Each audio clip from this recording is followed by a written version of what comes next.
Hello friends, जैसे कि आपको पता है रूस की क्रांति हमने लाइव क्लास पर कल किए थे 30 क्वेश्चन। आगे हम करते हैं, तो वीडियो में अंत तक बने रहेगा। और वीडियो अच्छी लगे तो लाइक कीजिएगा, शेयर कीजिएगा, कमेंट कीजिएगा आपको वीडियो कैसी लगी।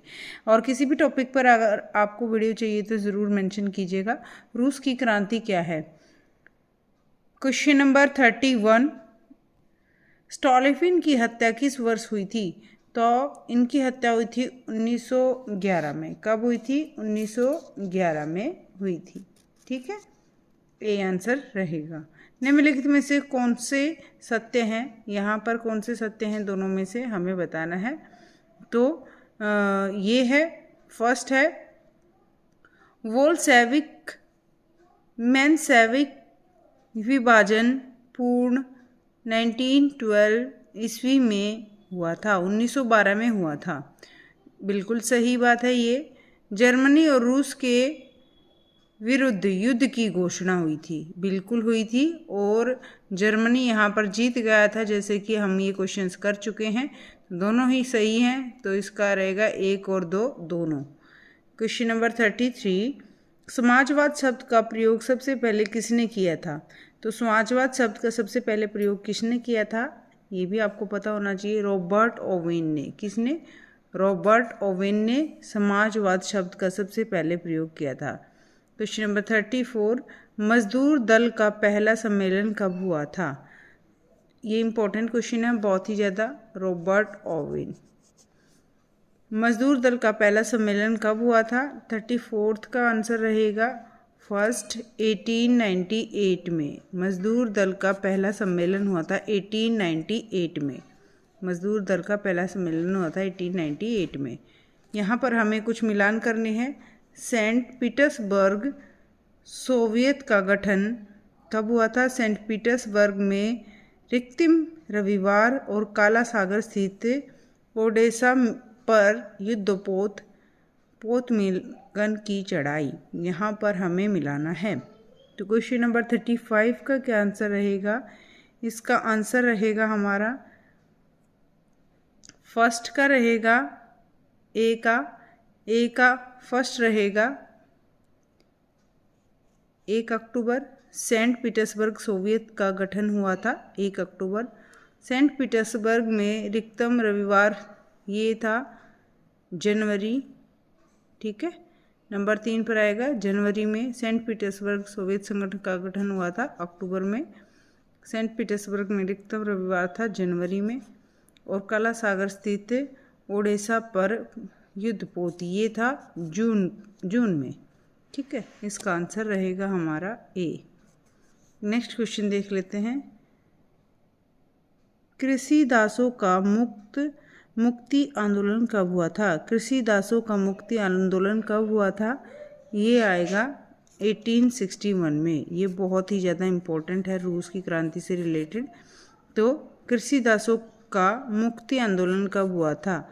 तो 1861 में। रूसी क्रांति के महानतम इतिहासकारों में महत्वपूर्ण प्रतिभागियों में किसने क्रांति के महत्व को वर्णित किया? तो किसने क्रांति के महत्व को वर्णित किया? 37th का आंसर रहेगा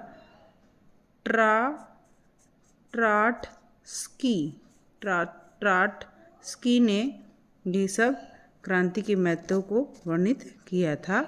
क्वेश्चन नंबर 38, भारतीय राष्ट्रीय आंदोलन किस क्रांति से गहनतया प्रभावित था? तो किससे प्रभावित था? तो ये रहेगा नवंबर क्रांति से राष्ट्रीय आंदोलन प्रभावित था। निम्नलिखित में से इनमें से किस सत्ता के कारण राष्ट्र को ऊपर उठा देती है? तो इनमें से किस सत्ता के कारण राष्ट्र को ऊपर उठा देती है? यहाँ पर आएगा 39th का आंसर 3, दोनों राजतंत्रात्मक और प्रजातंत्रात्मक। किस सत्ता के कारण राष्ट्र को ऊपर उठा देती? राजतंत्रात्मक और प्रजातंत्रात्मक, दोनों के आएगा आंसर।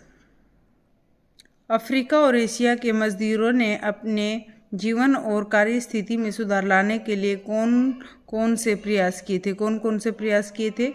संगठन बनाना शुरू किया था, अपने सदस्यों को मदद पहुंचाने के लिए कोच बनाए, या काम के समय में कमी और मताधिकार के लिए आवाज़ उठाना शुरू किया था? तो ये इन्होंने किया था, केवल फर्स्ट सत्याग्रह संगठन बनाना शुरू किया था। सबसे पहले उन्होंने क्या किया था, संगठन बना लिया था, तो संगठन बनाना शुरू किया था। ये आंसर रहेगा, केवल एक सत्य है। क्वेश्चन नंबर 42, रूसी साम्यवाद का जनक किसे कहा जाता है? ये बहुत बहुत ज़्यादा इम्पोर्टेंट है, हर एक कॉम्पिटिटिव एग्ज़ाम के पॉइंट ऑफ व्यू से इम्पोर्टेंट है। अगर आप नेट लेवल की प्रिपरेशन कर रहे हैं वहाँ पर भी इम्पोर्टेंट है। रूसी साम्यवाद का जनक किसे कहा जाता है? ये कहा जाता है लेनिन को। किसको? लेनिन को। रूस में नई आर्थिक नीति किसने और कब लागू की? रूस में नई आर्थिक नीति किसने और कब लागू की? ये आएगा हमारा 1921 में लेनिन ने। आर्थिक नीति रूस में 1921 में लेनिन ने लागू की थी। कार्ल मार्क्स का आजीवन स्थायी साथी कौन रहा है? कार्ल मार्क्स का आजीवन साथी कौन रहा है? 43 का आंसर रहेगा फर्स्ट, फ्रेडरिक एंजलस। ठीक है, फ्रेडरिक एंजलस, ये रहे थे कार्ल मार्क्स के आजीवन साथी। प्रथम विश्व युद्ध के दौरान लेनिन का क्या नारा था? तो पहले विश्व युद्ध के दौरान लेनिन का नारा क्या था? ये था, युद्ध का अंत करो। क्या था? युद्ध का अंत करो। किसके समय में क्रांतिकारी योजना को प्रकाशित किया गया? तो किसके समय में क्रांतिकारी योजना को प्रकाशित किया गया? 45 का आंसर रहेगा जार के समय। किसके समय? जार के समय। रूस में सबसे अधिक जनसंख्या किसकी थी? रूस में सबसे अधिक जनसंख्या किसकी थी? 46 का आंसर रहेगा 3, पादरियों की सबसे ज़्यादा संख्या थी रूस में। ठीक है। लाल सेना का गठन किसने किया? तो लाल सेना का गठन किया था यहाँ पर ट्राट्स्की ने। चेका का संगठन किसके द्वारा किया गया? चेका का संगठन किया गया लेनिन के द्वारा। किसके द्वारा? लेनिन के द्वारा। दास कैपिटल और कम्युनिस्ट मैनिफेस्टो नामक पुस्तक किसने लिखी? तो ये किसने लिखी थी? ये लिखी थी कार्ल मार्क्स ने। बहुत बहुत इम्पोर्टेंट है ये बुक, हमेशा पूछी जाती है। आप अगर किसी भी लेवल का जो है जॉब की प्रिपरेशन कर रहे हैं, ये क्वेश्चन बहुत बार पूछा जाता है क्योंकि ये पुस्तक से संबंधित है और बहुत सारी पुस्तकों के लेखक के नाम पूछे जाते हैं पेपर में। 1-2 क्वेश्चन आपको ज़रूर मिलेगा। लेनिन की मृत्यु कब हुई? लेनिन की मृत्यु कब हुई? 50 का आंसर रहेगा 1924 में। कब हुई? 1924 में लेनिन की मृत्यु हुई। आगे चलते हैं। 51 क्वेश्चन, निम्नलिखित कथनों में से कौन से कथन सही हैं? अप्रैल 1917 में जारी क्रांतिकारी योजनाओं को अप्रैल थीसिस भी कहा जाता है। बिल्कुल, मैंने ये आपको स्टार्टिंग में ही बता दिया था। ये क्वेश्चन लाइव क्लास में हम 30 क्वेश्चन इसके कर चुके हैं, आप वो क्लास भी देख लीजिएगा। यहाँ पर हम रूस की क्रांति से रिलेटेड जितने भी क्वेश्चंस बनते हैं कर लेंगे, आपको यहाँ से बाहर पेपर में नहीं मिलेगा और यहाँ पर साथ साथ कंसेप्ट भी क्लियर हो जाएगा। जरा सी वीडियो अच्छी लगे तो वीडियो को लाइक कर दें और सब्सक्राइब कर लें चैनल पर अगर पहली बार आप विजिट कर रहे हैं तो। जार निकोलस द्वितीय को केवल अभिजात वर्ग एवं उच्च पादरियों का भी समर्थन हासिल हुआ। बिल्कुल हुआ, इनको उच्च पादरियों का साथ मिला था जार को। और यहाँ पर 1853 में जारी मुक्ति घोषणा पत्र के जरिए रूस से क्रांति दासता को समाप्त कर दिया गया। नहीं, ये बिल्कुल गलत है क्योंकि यहाँ पर 1917 में ये जारी हुई थी, तो 1853 की तो कोई बात ही नहीं है, तो केवल 1 और 2 आएगा। निम्नलिखित कथनों में से कौन सा कथन असत्य है? इनमें से कौन सा कथन असत्य है ये हमें बताना है। तो यहाँ पर आएगा हमारा, रूस के मजदूर संगठनों पर कार्ल मार्क्स के समाजवादी विचारों का प्रभाव बिल्कुल आ गया था, समाजवादी विचारों का प्रभाव। और जार के समाजवादी नीतियों के कारण, साम्राज्यवादी नीतियों के कारण रूसी क्रांतियों को एक नई दिशा मिली थी, बिल्कुल मिली थी। रूसी क्रांति का मुख्य उद्देश्य शोषित वर्गों को शोषण से मुक्त कराना था, ये भी ठीक है। लेकिन जो ये है बेस्ट लिटोवस्क की संधि रूस और जापान के मध्य हुई 1905 में। नहीं, कोई संधि नहीं हुई थी, यहाँ पर जापान जीत गया था रूस से। रूस इतना बड़ा देश हार गया था जापान छोटे से देश से, तो ये आएगा आंसर 4। निम्नलिखित कथनों पर विचार करें। इस तरह के क्वेश्चंस आजकल आपको एग्ज़ाम में देखने को मिलते हैं, हर एक एग्ज़ाम में। ये टाइम कंज्यूमिंग होते हैं, लेकिन अगर आपको अच्छे से कंसेप्ट क्लियर है हर क्वेश्चन का, तो आप इजीली ये क्वेश्चन को जो है सोल्व कर लोगे, ज़्यादा मुश्किल नहीं बनते हैं। क्वेश्चन नंबर 53, फैक, लेकिन उसके लिए प्रैक्टिस चाहिए डेली। फैक बमन सोसाइटी की स्थापना मॉस्को में की गई थी और समाजवादी क्रांतिकारी दल की स्थापना 1900 में की गई थी। रूस में ब्लडी संडे की घटना सेंट पीटर्सबर्ग की घटी थी। तो यहाँ पर 53 का आंसर रहेगा, क्या रहेगा? दोनों ये सही हैं, लेकिन यहाँ पर 2 आंसर रहेगा, फर्स्ट वाला इसमें कोई भी जिक्र नहीं हुआ है। ठीक है।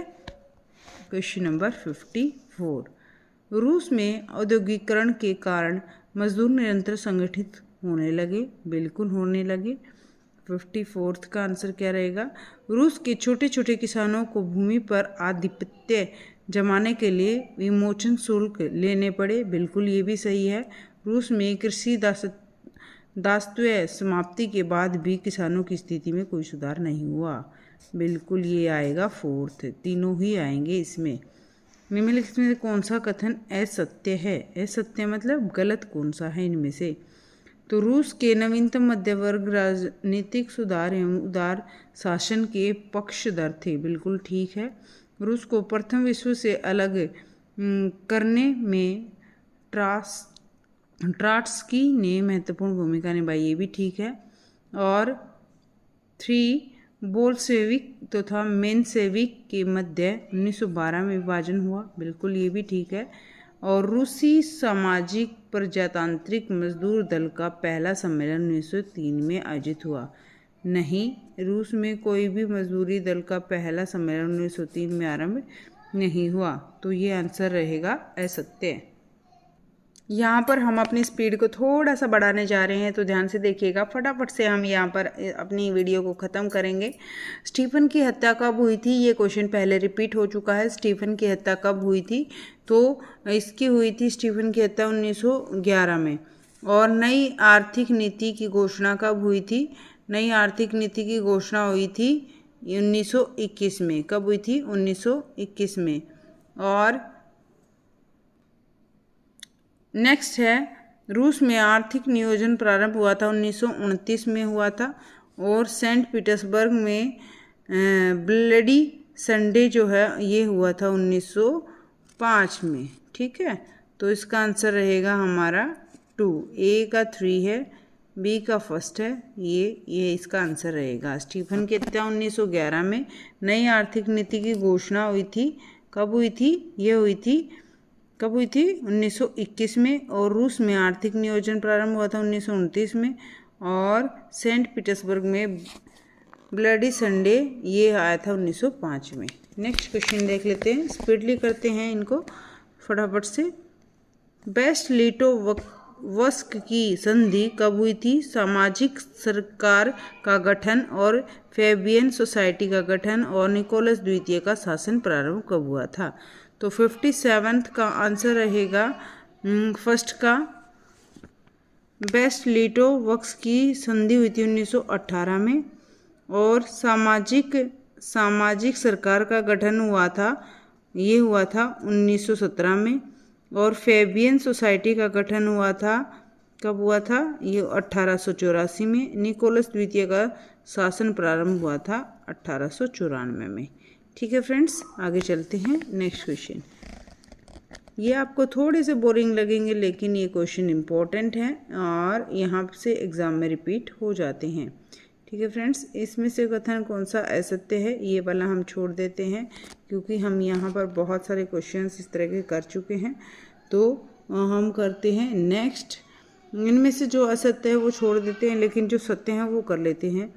जैसे, क्योंकि इससे आपका कंसेप्ट क्लियर हो जाएगा टॉपिक से रिलेटेड कि आपने क्या इसमें देखा है रूस की क्रांति में। टारस्की ने रूसी क्रांति को ऐतिहासिक घटना में जनसामान्य का प्रत्यक्ष हस्तक्षेप बताया, बिल्कुल ठीक है। रूसी क्रांति के समय जार के शासकों ने भी सर्वहारा वर्ग का साथ देना न्यायोचित समझा, बिल्कुल ठीक है। लेकिन ये वाला जो संधि हुई थी, संधि कुछ नहीं हुई थी उस समय पे, तो संधि वाले तो गलत होंगे ही। और फोर्थ का क्या है यहाँ पर, प्रथम विश्व युद्ध का हिस्सा जो है, प्रथम विश्व युद्ध का हिस्सा बनाकर रूसी जार शासक ने रूस की आर्थिक स्थिति और दयनीय कर दी थी, ठीक है। और यहाँ पर हम करते हैं 59th का क्या आंसर रहेगा, 59th का आंसर रहेगा हमारा फोर्थ में क्या है, वैज्ञानिक समाजवादी विचारधारा, ये आएगा कार्ल मार्क्स, क्या आएगा, कार्ल मार्क्स यहाँ पर आएगा ए का आंसर। और फिर देखते हैं हम बी का आंसर रहेगा 1921 की नई आर्थिक नीति, इसका आंसर रहेगा स्टॉलिन आंसर रहेगा बी का। यहाँ पर रूस को प्रथम विश्व युद्ध से अलग कराया, ये आएगा हमारा क्या आएगा इसका आंसर 2, ये आएगा 2। और लास्ट एंड फाइनल डी, कृषि सुधार प्रारंभ कराया लेनिन ने, ठीक है। आगे नेक्स्ट क्वेश्चन देख लेते हैं। 60 क्वेश्चन है, प्रथम रूसी मार्क्सवादी संगठन का गठन हुआ था 1883 में। मजदूर दल का पहला सम्मेलन हुआ था 1898 में। मजदूर दल का दूसरा सम्मेलन, ये बहुत बहुत बहुत ज़्यादा इंपॉर्टेंट क्वेश्चन है। मजदूर दल का द्वितीय सम्मेलन हुआ था 1903 में। और कृषि सुधार की प्रक्रिया प्रारंभ हुई हमारी 1906 में, ठीक है। यहाँ तक आई थिंक आपको ये क्वेश्चन समझ में आ गए होंगे। Thank you so much video में अंत तक बने रहने के लिए। आई होप ये क्वेश्चन हेल्पफुल रहेंगे। अगर क्वेश्चन अच्छे लगे तो वीडियो को लाइक कर दीजिए, शेयर कर दीजिए और कमेंट कर दीजिए कि आपको क्लास कैसी लगी। Bye bye, take care, good night. फिर मिलते हैं नेक्स्ट वीडियो में। Bye bye, thank you so much for coming.